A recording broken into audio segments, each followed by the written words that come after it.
वो उसकी फैमिली में बहुत घुल मिल गया था और यहाँ पे लड़की उस लड़के को चैटिंग करना भी सिखा देती है अच्छे से। उसके जो ग्रामेटिकल मिस्टेक्स होते हैं वो क्लियर करती है, क्योंकि लड़की काफ़ी पढ़ी लिखी हुई थी और लड़का क्योंकि अपनी फैमिली की तरफ से वो पढ़ नहीं सका, उससे ज़िम्मेदारियाँ ज़्यादा थी। फिर क्या था, कहते हैं ना कि स्पीड ब्रेकर आता ही है, स्मूथली गाड़ी चल ही नहीं सकती। वैसे इन दोनों की लव स्टोरी में भी स्पीड ब्रेकर आया। एक्चुअली लड़की की तरफ से ही था कि लड़की जानना चाह रही थी कि लड़का सिर्फ मुझसे मोहब्बत करता है या फिर कुछ और भी बात है। उसने एक फ़ेसबुक आईडी बनाई। उस टाइम पे फ़ेसबुक बहुत चलता था। दूसरे नाम से उसने आईडी बनाई और उस लड़के को रिक्वेस्ट भेजी, उससे बातचीत की। थोड़े ही दिन में उस लड़के ने इतनी अच्छी बात की इस लड़की से और उस लड़के ने इस लड़की को प्रपोज़ कर दिया।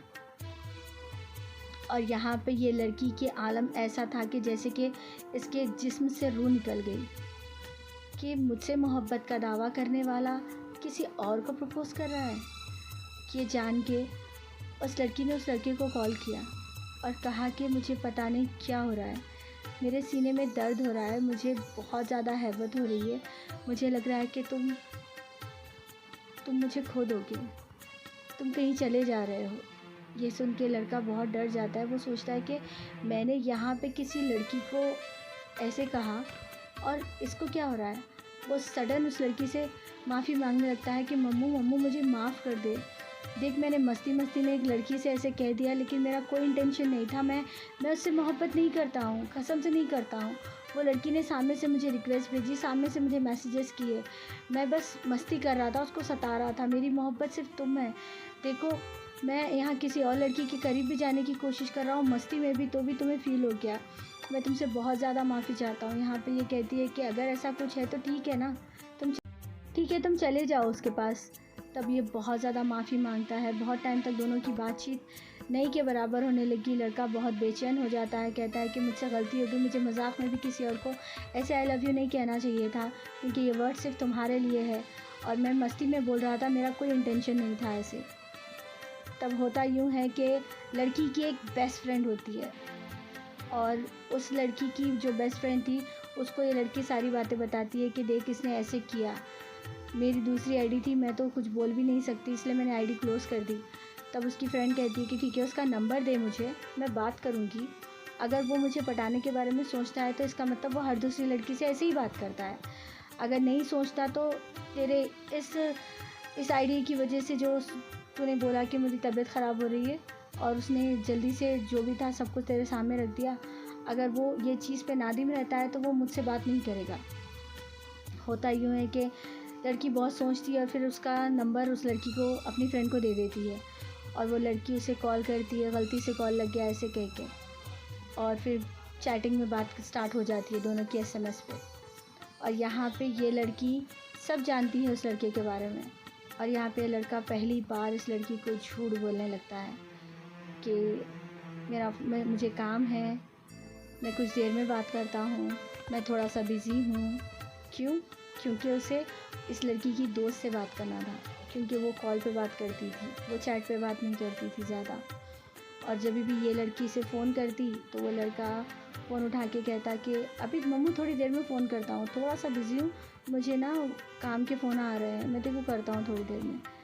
और वहाँ पे वो उसकी दोस्त सुनाती कि हाँ मैंने ये टाइम पे उसे कॉल किया था, मैंने बात की। लड़की कहती है कि ठीक है मुझे कॉन्फ्रेंस कॉल पे रखो, मैं सुनना चाहती हूँ कि वो किस तरीके की तुमसे बात करता है। लड़की कहती है कि नहीं यार ऐसे मत कर, तुझे तकलीफ़ हो जाएगी। लड़की की फ्रेंड के ऐसे कहने पे वो कहती है कि क्या अब नहीं हो रही है तकलीफ़, तुझसे बात करने के लिए वो मुझे इग्नोर कर रहा है, मेरे लिए यही क़यामत के दिन है। तब वो उसकी दोस्त कहती है कि ठीक है चल देख ले तू, और उससे लाइन पे रखते हुए वो उस लड़के को कॉल करती है, वो लड़के से बात करती है। वो लड़का इतनी अच्छे से बात करता है उससे जैसे कि उसकी पुरानी दोस्त हो। लड़की उससे पूछती है कि आपकी कोई गर्लफ्रेंड है, तो वो कहता है कि नहीं मेरी कोई गर्लफ्रेंड नहीं है। और ये सुन के यहाँ पे ये लड़की फूट के रोने लगती है। उसे इतनी ज़्यादा तकलीफ़ होती है जैसे कि वो मर रही है अंदर से। वो आवाज़ निकालना चाहती है लेकिन वो कुछ नहीं कहती, अपना फ़ोन म्यूट पे रख के बस खाली सुनती है। तब उस लड़की की फ्रेंड बोलती है कि अगर कल को आपकी कोई गर्लफ्रेंड निकल के आए तो आप मुझे चुनोगे या उसे चुनोगे। तो वो कहता है कि मेरी कोई गर्लफ्रेंड है ही नहीं, तो मैं किसे चुनूँगा, और आप भी मेरी गर्लफ्रेंड नहीं हो, अभी तो फ्रेंड बने हम लोग, देखेंगे क्या होता है आगे चल के। और यहाँ पे ये लड़की दूसरे फ़ोन से उस लड़के को कॉल करती है, उसका कॉल बिज़ी बताता है, वो कॉल भी नहीं उठाता। लड़की को ये देख के भी बहुत ज़्यादा तकलीफ़ होती है कि उसके साथ बिज़ी रह के उसने मेरे कॉल को इग्नोर किया। लड़की अपने आप में इतनी ज़्यादा टूट जाती है, इतनी ज़्यादा कि वो अपने हाथ की रग काट लेती है और उस लड़के को उसकी पिक्चर भेजती है। जैसे ही वो पिक्चर देखता है, वो लड़का दौड़ा दौड़ा उसके घर आता है, कहता है कि ये क्या पागलपन किया तुमने। लड़की कहती है कि ये सज़ा दी मैंने अपने आप को।